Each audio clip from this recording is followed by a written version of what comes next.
Nah, ini perlu prioritas untuk pengembangan pemberlakuan kendaraan listrik. Kemudian kawasan wisata yang ketiga adalah Sanur. Nah, ini di Kota Denpasar. Kalau tadi ITDC dan Kuta itu di Kabupaten Badung, Sanur ini di Kota Denpasar. Nah, ini juga kita dorong pengembangannya nanti di situ.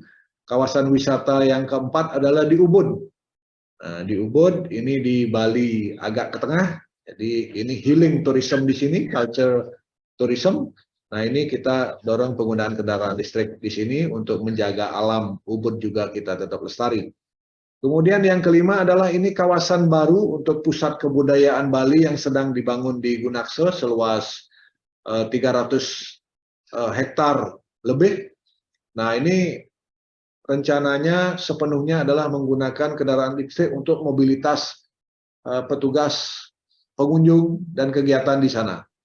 Nah, ini kawasan yang sedang dibangun saat ini masih dalam tahap pematangan lahan, nanti akan menjadi pusat kegiatan Bali, kebudayaan Bali sepenuhnya di situ.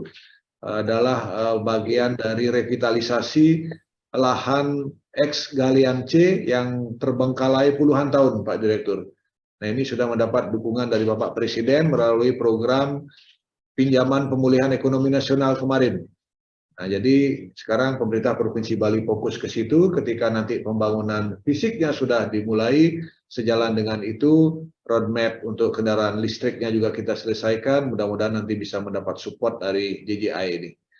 Dan yang keenam, tentu saja di pulau seberang kita, saudara-saudara kita di Nusa Penida yang potensinya sangat tinggi untuk energi bersih, mulai dari surya, kemudian angin, termasuk dari gelombang mungkin bisa dikembangkan di situ. Nah, sehingga bisa mendorong juga untuk kendaraan listrik bisa diterapkan di situ. Selanjutnya, Bapak Ibu yang saya hormati, nah ini kita sudah mulai kembangkan pelayanan shuttle bus yang berbahan bakar, yang bertenaga baterai di kawasan Pura Besakih, yang kemarin pembangunan fisiknya diresmikan oleh Bapak Presiden. Nah, sekarang dalam mobilitas atau dukungan mobilitas terhadap pengunjung di situ sudah disiapkan atau pemerintah Provinsi Bali sudah memesan 20 shuttle bus untuk di kawasan itu. Nah, ini semuanya listrik. Nah, tentu jumlah ini masih sangat terbatas ketika ada upacara keagamaan yang sangat besar di mana umat Hindu seluruh Indonesia bahkan dari luar negeri tumpah ruah beribadah ke sini. Termasuk ketika kawasan ini sudah tertata rapi, tentu akan menjadi salah satu destinasi wisata religius bagi tamu-tamu kita. Nah, tentu ini disiapkan juga karena ini alamnya di pegunungan, tentu transportasinya harus transportasi jauh. Nah, harus bus listrik di sini. Nah, jadi nanti rombongan atau tamu yang datang atau kendaraan pribadi yang datang, yang kendaraan konvensional bahan bakar itu disiapkan parkir di bawah. Ketika mereka akan masuk ke kawasan mengunjungi kawasan wisata di atasnya itu di seputar tempat ibadah. Nah, ini dilayani dengan kendaraan listrik. Nah, ini sudah berjalan sekarang. Tinggal nanti mohon penguatan, mohon tambahan secara kuantitas, mohon tambahan dengan secara dukungan secara kualitas juga, termasuk juga kualitas SDM dan institusi pengelolanya di sini. Nah, selanjutnya, nah ini saya kira memastikan Pak Dedi bahwa program yang kami mohonkan dari JJI ini adalah penguatan terhadap program-program kita yang sudah ada di daerah. Dan atau program baru yang memang bagian untuk mendukung atau menjadi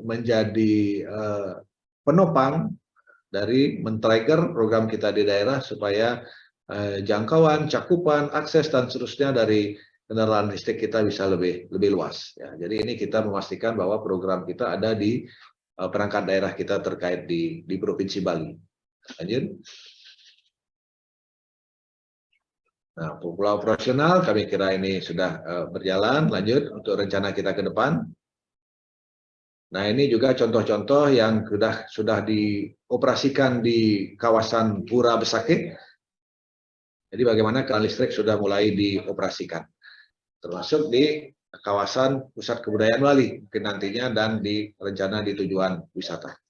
Jadi Bapak Direktur, Bapak Ibu yang saya hormati, kira-kira demikian gambaran sepintas tentang rancangan kita untuk transportasi hijau di Provinsi Bali sebagai bagian dari pembangunan Bali yang menjaga keharmonisan dan kelestarian alam Bali, mulai dari penerapan kendaraan listrik ini termasuk penggunaan energi bersih secara umum. Jadi terima kasih sekali lagi Pak Direktur atas support Pak Direktur untuk Bali.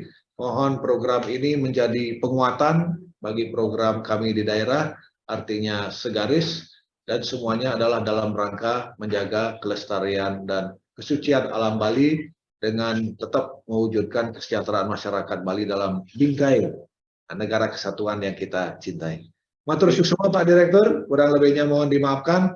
Jadi waktu kami kembalikan ke Pak Dedi. Selamat siang. Ya, selamat siang. Terima kasih Pak Kaban, sudah lengkap ya.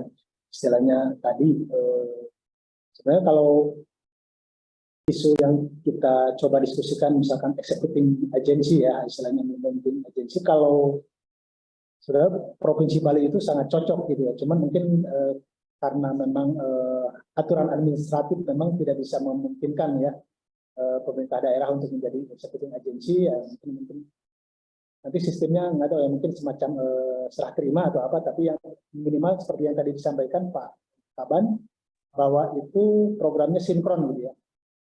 Tadi disampaikan Pak Kaban terkait dengan RPJMD, sudah ada dasar hukumnya juga. Untuk mendukung impres, juga tadi ada beberapa kegiatan yang memang real, seperti yang tadi di apa ya, Besaki ya Pak Kaban ya? Ya, di Besaki. Di Karangasem, Pak Dedi, di Karangasem, di Bali Timur. Nah, ini juga pengembangan pusat ekonomi baru di sana supaya tidak numplak di selatan saja. Iya, Pak Dedi. Betul, itu bisa menjadi salah satu opsi juga ya, selain mungkin nanti apakah di IPDC atau mungkin di penguatan di Besaki, nanti menjadi bahan diskusi. Baik, mungkin panitia bisa ditampilkan tadi terkait dengan agenda ya, tujuan rapat.